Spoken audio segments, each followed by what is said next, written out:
Voltamos com o seu estilo de vida, vamos dar continuidade à nossa entrevista conversando sobre a saúde do coração. E agora a nossa produção vai liberar um vídeo para você que está em casa assistir, enquanto o nosso doutor explica para a gente do que se trata, qual é o processo que está acontecendo nesse coração, nesse corpo. Pode soltar, produção. Bem, esse aí é o coração. Esse foco que deu é na artéria que irriga o coração, né, que são as coronárias.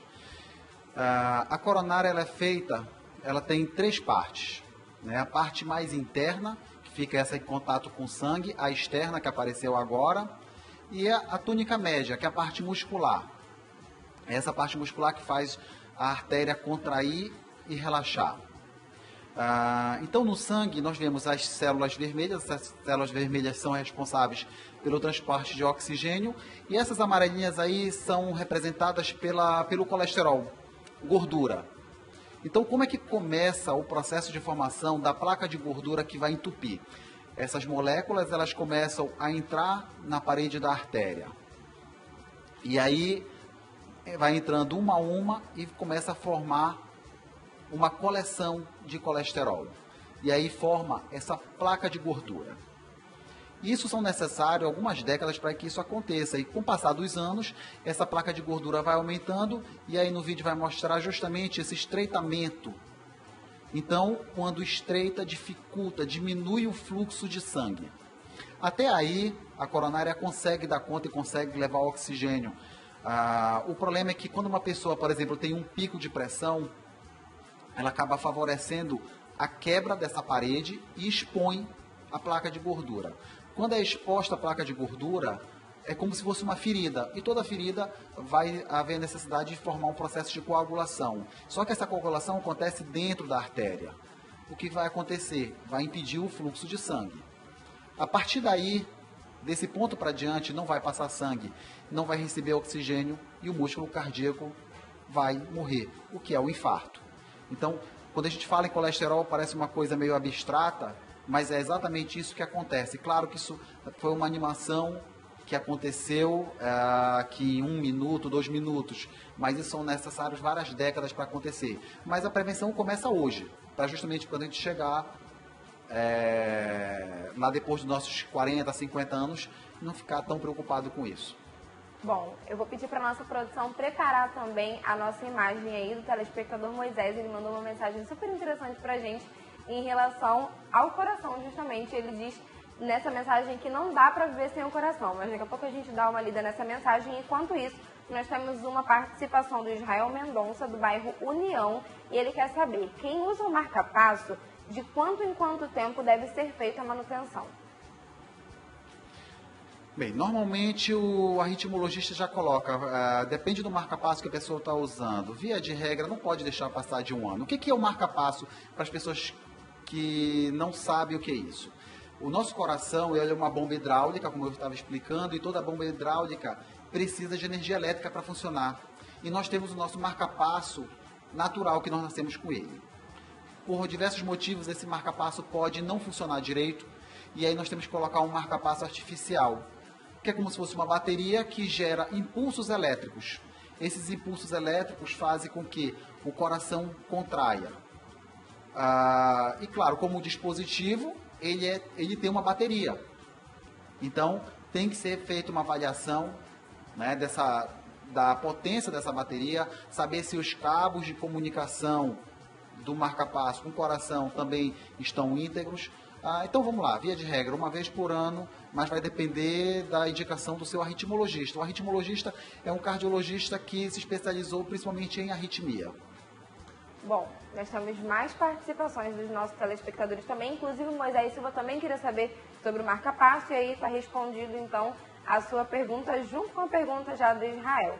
E nós temos uma outra pergunta que diz assim: bom dia, estou ligada no programa. A ansiedade, ela traz problemas ao coração, como falta de ar, por exemplo? Bem, a ansiedade sozinha já provoca falta de ar. Ela não precisa provocar algum problema no coração. Quando nós estamos num processo de ansiedade, o nosso organismo libera várias substâncias. Substâncias químicas, inclusive, dentro do cérebro, e essas substâncias atuam em todo o corpo. Cada pessoa reage de uma forma diferente da ansiedade. é o que a gente chama de somatização. São sintomas do nosso corpo devido à ansiedade. Tem pessoas que sentem dor da cabeça, tem pessoas que sentem palpitações, tem pessoas que podem até desmaiar. A ansiedade crônica, sim, essa pode trazer problema para o coração. Então, quem trata de ansiedade, no caso, é o psiquiatra.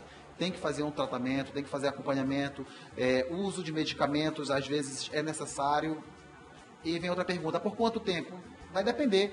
Eu tenho pacientes que fazem o uso de medicamentos para ansiedade pro resto da vida. Tem pessoas que é apenas um problema, sei lá, teve uma perda, um óbito na família. Então a pessoa acaba utilizando o medicamento durante período de tempo, passou aquele luto, a pessoa para de usar o medicamento.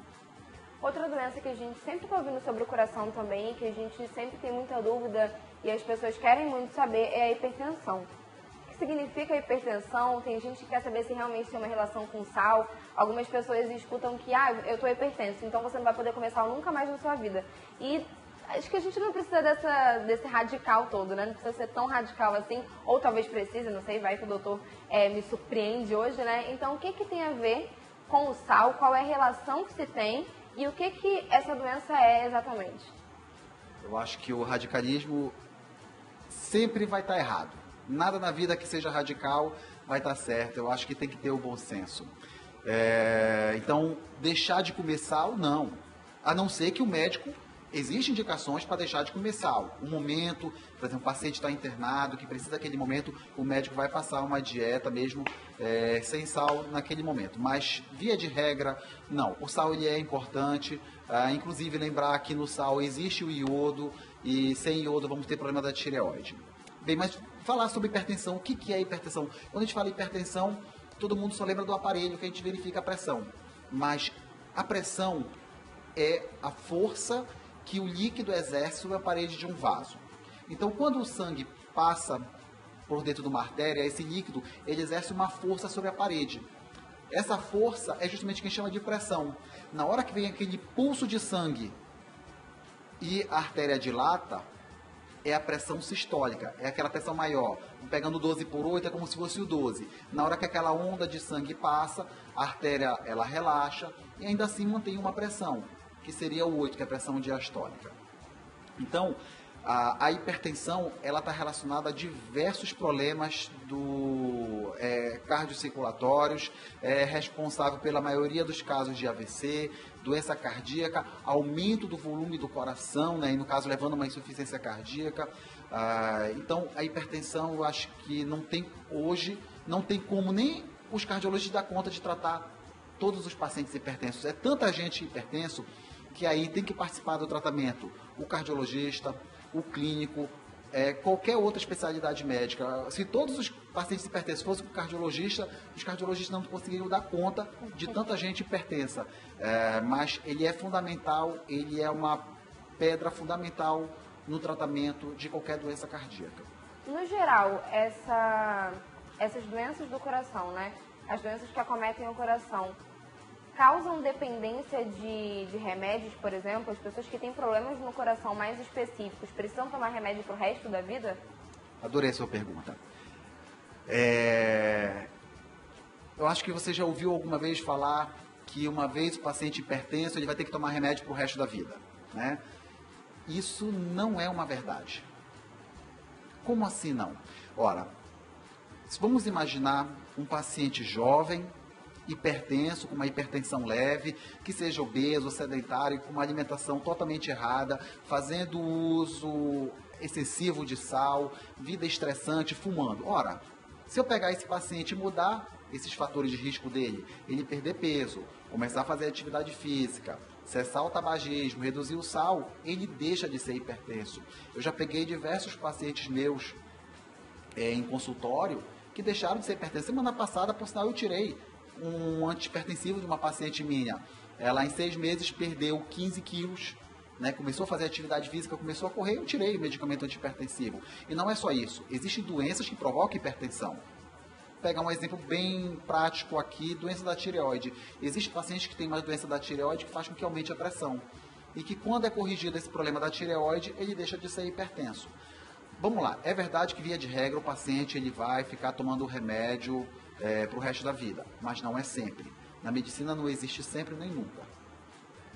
Muito interessante, então. Existe solução, né? Existe luz no fim do túnel. Porque normalmente quando a gente ouve que está com algum tipo de problema relacionado ao coração, ou então que uma pessoa precisa se cuidar em relação a isso, já fica desesperado e já imagina aquela malinha de remédios e aí por onde for vai ter que carregar aquela mala. Principalmente se já teve algum caso na família, daquele avô que estava sempre tomando remédio, aí de manhã cedo acorda, coloca todos os remédios assim em cima da mesa e são quase 15 minutos só tomando remédio, né? E a gente já fica desesperado. Então significa que ainda existe solução. Com certeza. Claro que vai depender também de outros fatores. Se eu pegar um paciente de 70 anos de idade, hipertenso, é muito mais difícil esse paciente deixar de ser hipertenso. É diferente quando eu pego um paciente jovem. E assim, o cardiologista, ele é praticamente obrigado a investigar. Paciente jovem que chega no consultório hipertenso, não só hipertensão, diabetes, colesterol alto, outras doenças, o médico tem que investigar se existe uma causa.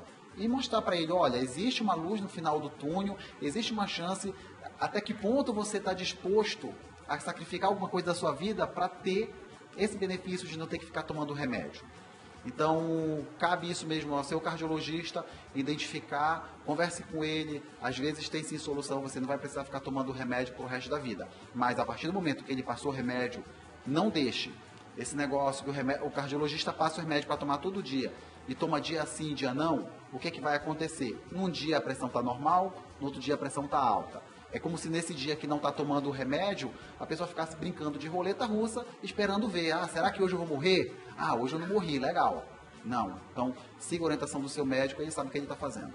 Bom, Moisés Silva quer saber também o que acontece com o coração quando uma pessoa recebe uma descarga muito grande de eletricidade. Bem, a descarga elétrica, ela provoca uma queima do tecido. E depende por onde essa descarga elétrica passou pelo corpo. Existe a chance dessa descarga elétrica passar pelo coração e provocar um infarto. Existe a chance também dela provocar uma arritmia, a própria parada cardíaca. Tem que ver realmente com o seu cardiologista se ficou alguma sequela. Não tem como falar, mas existe a possibilidade? Sim, existe. Bom, e só para a gente finalizar, existe uma pergunta que eu não poderia deixar de fazer de jeito nenhum, que é relacionada ao vinho ou ao suco de uva, que é uma pergunta famosa, que na verdade a gente já conhece e muitas vezes a gente não consegue desmistificar, né? É verdade que um copinho de vinho todos os dias faz bem para o coração? Será que esse vinho pode ser substituído pelo suco verdadeiro de uva ou não? Tem que ser o vinho com álcool? Explica pra gente e desmistifica essa história, se é que é um mito. Ok. Tanto o vinho como o suco de uva, existem substâncias que fazem bem para o coração. Então, o vinho e o suco de uva vai fazer bem. Claro, como eu estava falando, em doses moderadas. O que seria a dose moderada? Seria um cálice para a mulher e até 2 para o homem. Vai depender muito do tamanho da pessoa, da massa corporal que ela tem. A gente coloca como via de regra um cálice que a gente não vai ter erro. O álcool que tem no vinho, tem estudos que mostram um efeito benéfico para o coração. E aí, quando eu falo, não cabe apenas ao álcool. Entra também aí a cerveja, entra o uísque, entra a cachaça. Mas lembre-se, são pequenas doses diárias. E, ao mesmo tempo que ele faz bem para o coração, ele também vai fazer mal para outras coisas. Então, o excesso de álcool pode provocar doenças hepáticas, pode provocar gastrite, a pessoa pode dirigir, bater o carro. Foi feito um estudo justamente para avaliar o efeito benéfico do coração, do álcool no coração. Identificou o seguinte: pessoas que faziam um uso regular em pequena dose de álcool tinham menos doenças cardíacas. Em contrapartida, tinham outros problemas de saúde. No final das contas, percebeu que as pessoas que são os abstêmios, aqueles que não bebem, têm uma discreta vantagem na saúde em relação àqueles que fazem o uso diário de pequenas doses de álcool. O que a gente faz no consultório? Se você já bebe seu vinho em pequena dose, beba. Não precisa você perder esse prazer. Quem não bebe, não é para incentivar. Muito obrigada pela sua participação, por ter tirado todas as nossas dúvidas e por ter respondido também todas as perguntas dos nossos telespectadores. O prazer é meu. Eu acho que quando a gente faz medicina, A nossa intenção é servir ao próximo. E quando eu estou aqui, eu estou servindo também ao próximo, eu estou disseminando meu conhecimento, ajudando outras pessoas. Toda vez que precisar de mim, pode me chamar, que eu venho com o maior prazer. Muito obrigada mais uma vez. E para você que está em casa, nós vamos para um breve intervalo, mas daqui a pouco a gente está de volta. Nós terminamos conversando sobre o vinho, sobre o suco de uva e a gente ainda vai explorar um pouquinho mais esses alimentos que podem fazer bem ou mal para o nosso coração. Se você já tiver alguma dúvida, se você quiser enviar sua participação, não esquece que o nosso número é 92, código daqui de Manaus, 98111 4512. É bem rapidinho, não sai daí, porque é claro que eu vou estar esperando por você.